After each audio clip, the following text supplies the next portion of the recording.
So it's time for a little Q&A, because we do have the director here all the way from Toronto. He's not from there, but he came from there. We cleared that up. He's going to come up. We also have our Reverend Mother, Mary Q. that was featured in the film as well. So they're going to do a little question and answer.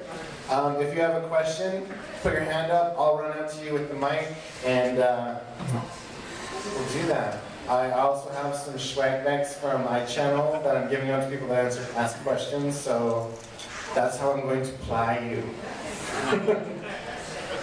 Oh my god, in the swag bag, I love it. We have a copy of the film.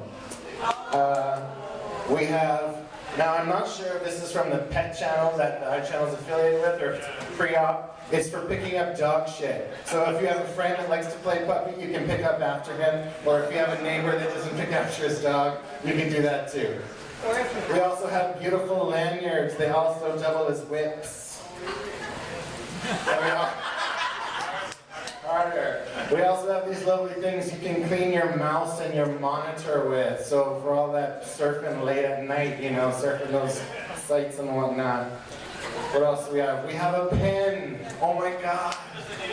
Everyone needs a pen. We still write things nowadays, right? So if you ask a question, Circumstance is going to run out and give you a swag bag. Any questions for either Mary Q or for our lovely director, Kevin O'Keefe? Are you a drag queen? I don't think it's for him, but I wish.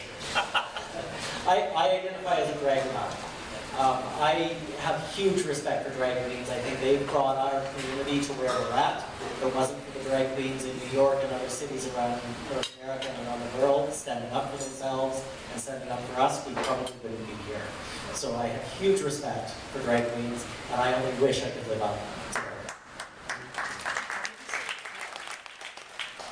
Did you say drag not? drag nun. Nun. N-U-N. But Yes. that works too. Drag not, yes. Did you want to answer the question? I am a drag queen. No, I'm not. But one thing I just want to say quickly, which was really interesting, when the film premiered in Toronto, Mary Q came down for it, and the night before we went out on the Church Street, the gay village in Toronto, and the first thing that somebody said to you was, "Look, it's bears in drag," which I thought was really interesting because, as we all know, there's so many pockets of our community, and I think it's sometimes very sectioned off, and there's twinks and bears and drag queens and this and that. And I think what was really lovely the night you guys went to the gay village was they went to the leather bar, they went to the preppy bar, they went to the drag bar, they went to the strip club, and they were welcome everywhere they went. So they sort of broke down a lot of those barriers, which I thought was really fun. Say something else? And that's actually one of the reasons I wanted to bring the Sisters to Vancouver, was my experience of Vancouver, and I may be alone, but in talking to others I find not usually in this, is that we have lots of small cliques. And we go to the bars and we go and talk with the people that we went with, but we don't talk with one another in other groups. The Sisters are able to break that down, and we're able to cross-pollinate groups, we're able to go into most of the groups and talk with each other. And my hope is that over time, and I know this may take longer than my lifetime, but over time that we're able to help bring that culture into Vancouver of talking to strangers, and especially in safe places like this and the other queer and lesbian bars. Thank you for that short and concise answer, man. Thank you. Are there any other questions? Did that person get their bag? Did you get your bag? Okay, you're getting it now. Okay, first you and then you.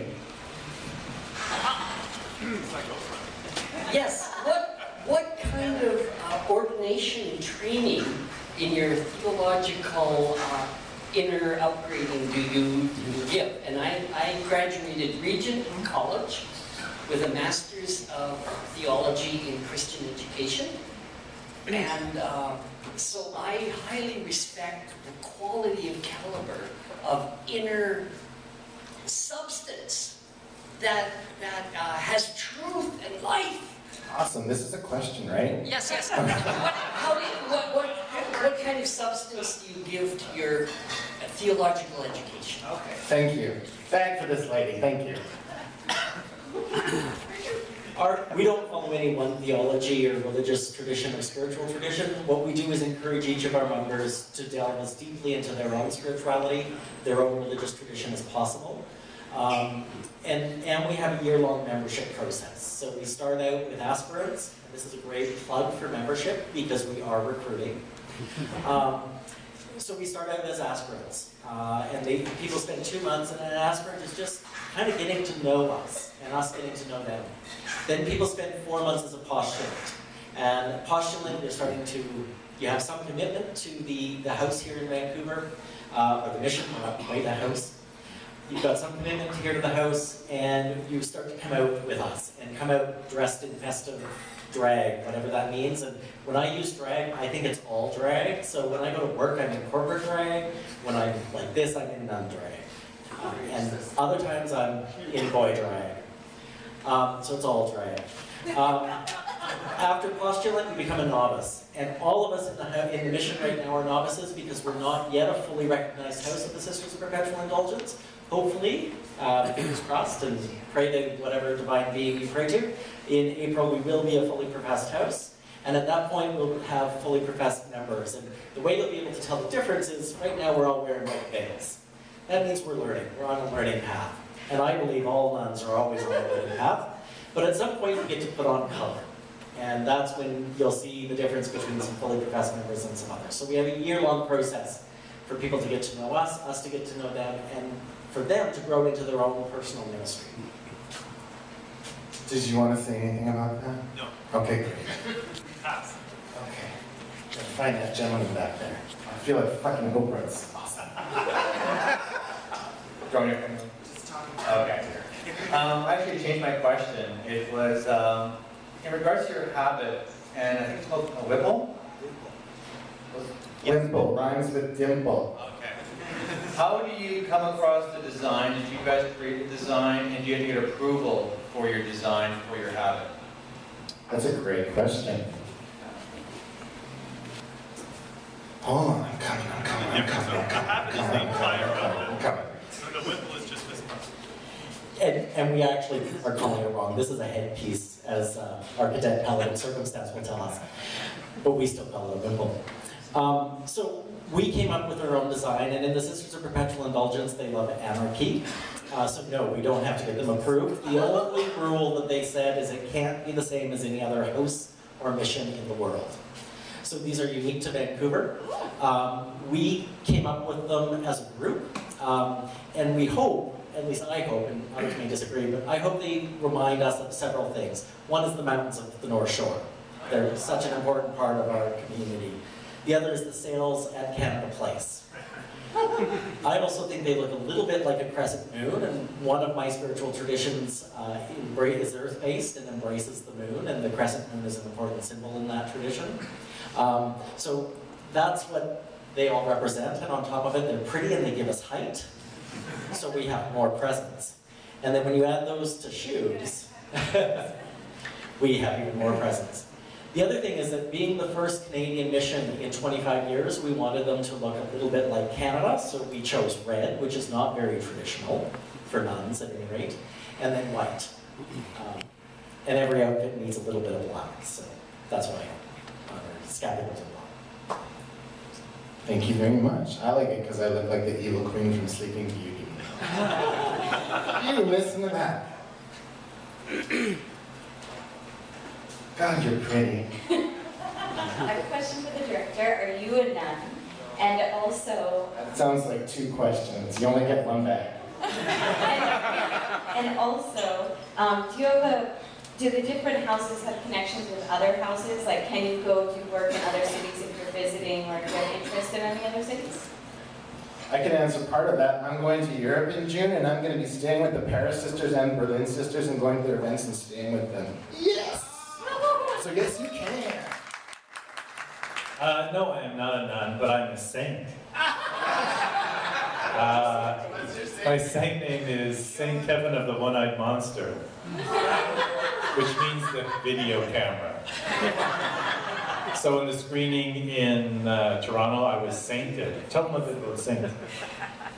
Saints are people that we honor for the work they've done with either our house or with the gay, lesbian, bisexual, and trans communities.